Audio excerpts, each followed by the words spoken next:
In an era ruled by algorithms and attention spans shorter than a Vine video, one comedian has managed to break through the noise with just a look, a smirk, and a laugh. His name is Druski, and in 2025, he's not just trending, he's dominating.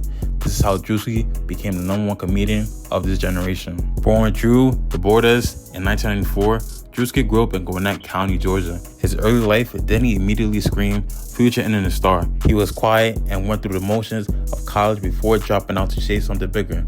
Comedy was always there, not just formally, but through impersonations, roasting friends, and a deep fascination with sketch comedy legends like Dave Chappelle and Key and Peele.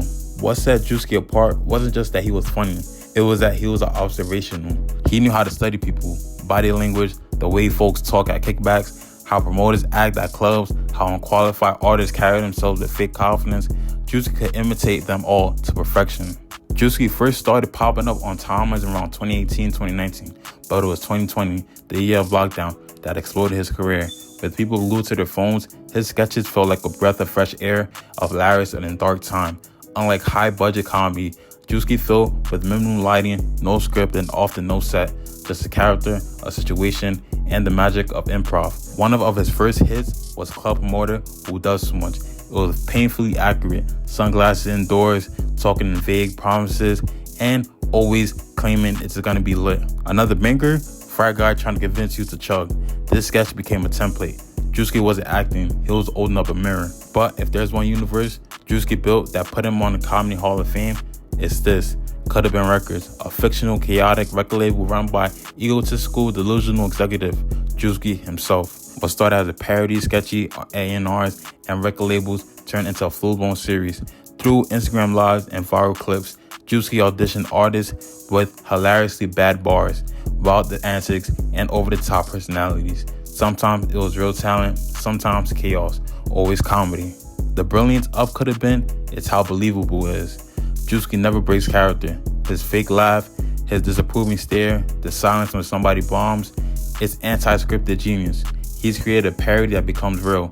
Artists now actually want to sign to Could Have Been. He toured the country with his Coulda, Woulda, Shoulda comedy show, sold out theaters, and was a commercial with major brands.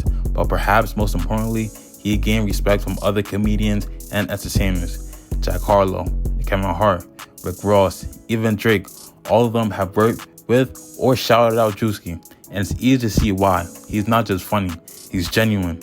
There's no ego in his comedy, no punch down. He never makes fun of people to hurt them. He just shines a light on how absurd we could all be. Druski's humor isn't about jokes, it's about truth.